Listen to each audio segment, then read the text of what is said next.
Nama saya Ibu Novi. Saya merupakan ibu dari Risma Humaira Nur Mutakin yang merupakan anak dengan gangguan pendengaran 80 desibel untuk yang kiri dan 90 desibel gangguan untuk yang kanan. Risma mulai terdetek untuk gangguan pendengaran ini pada usia 16 bulan. Awalnya itu karena Risma kurang respon, sehingga kami tindak lanjuti untuk periksa di dokter anak, spesialis anak. Pada saat ke spesialis anak tentu tidak spesifik ya langsung ke gangguan pendengaran, tetapi Risma melewati begitu banyak proses pemeriksaan, mulai dari cek seluruh fungsi organ, kemudian darah, dan baru akhirnya yang awal itu di daerah kami itu hanya ada tes OAE. Di sana Risma ternyata ada beberapa yang loss. Tentu sebagai orang tua mendengar itu dan awam, terkejut, terpuruk, sudah pasti anak yang begitu belia masih usia 16 bulan sudah divonis tidak bisa mendengar.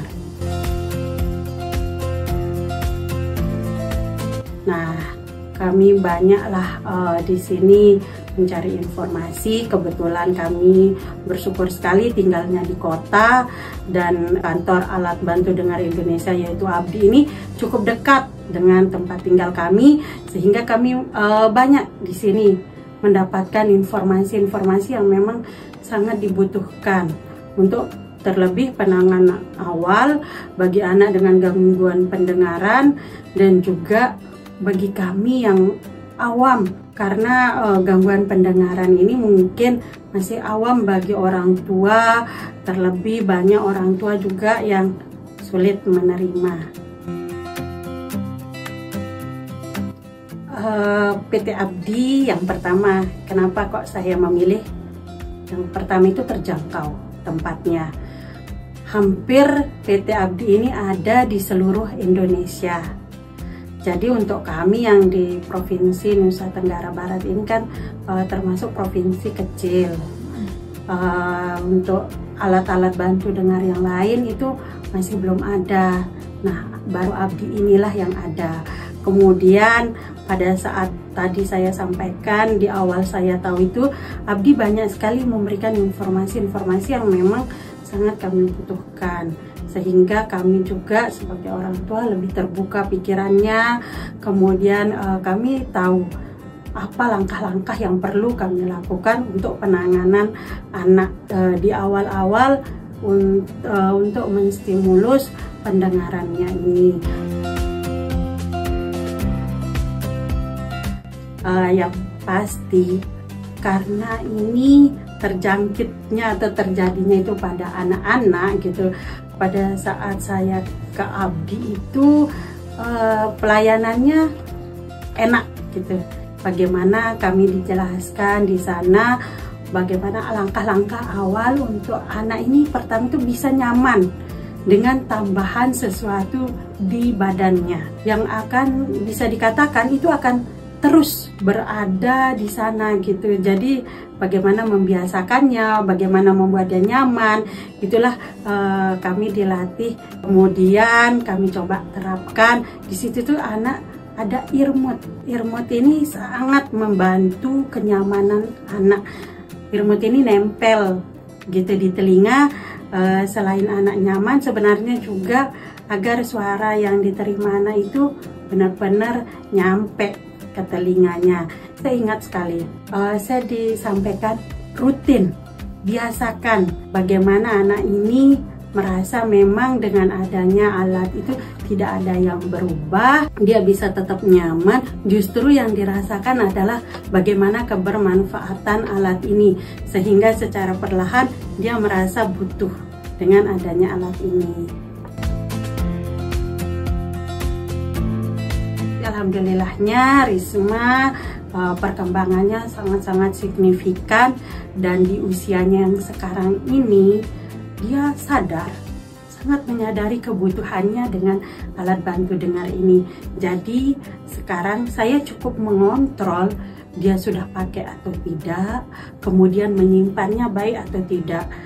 Tanpa itu pun Risma tetap memasang sendiri, membuka sendiri, ganti baterai sendiri, menyimpan begitu.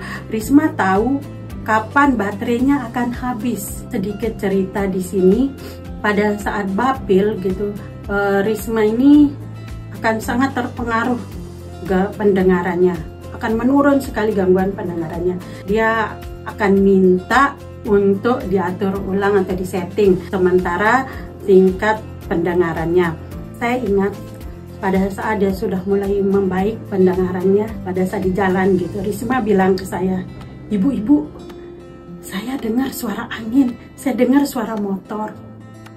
Ternyata dia bisa membedakan kapan dia pendengarannya itu berkurang, kapan itu baik, dan kapan kami perlu meningkatkan kemampuan dari alat bantu dengarnya.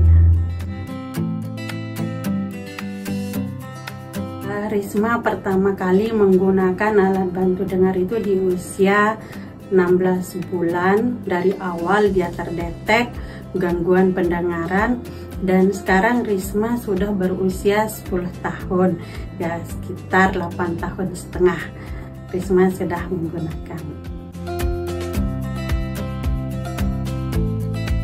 Yang paling berat ya tentu di awal-awal karena Risma masih kecil, kemudian anak aktif, yang sering itu earmutnya hilang. Kalau alatnya sih karena kita menggunakan memang cantelan ya, jadi kalaupun kelepas dari telinga atau earmut, alatnya ini akan aman-aman saja. Seperti itu, yang paling sering itu. Pesan yang ingin saya sampaikan berdasarkan pengalaman pribadi saya, Bapak Ibu orang tua, tidak ada yang pernah menginginkan anak-anak terlahir cacat. Namun bukan berarti ini sebuah kegagalan. Justru ini merupakan sebuah anugerah yang dititipkan kepada kita, ibu-ibu hebat. Bapak Ibu jangan berkecil hati, mari kita lakukan mulai dari sejak dini penanganan, karena penyesalan itu di belakang. Jadi anak itu punya masa periode golden age yang perlu kita kejar. Dia butuh kita. Jika kita lemah, orang tua, tentu anak akan lebih lemah. Tapi jika kita orang tua kuat, maka anak-anak tentu akan lebih kuat juga. Yakinlah segala usaha kita akan terbayarkan dengan bagaimana kita melihat perkembangan anak-anak kita. Justru usaha yang kita lakukan itu tidak sebanding dengan hasil yang anak-anak berikan kepada kita dari hari ke hari. Seperti itu, justru kita akan semakin lebih semangat.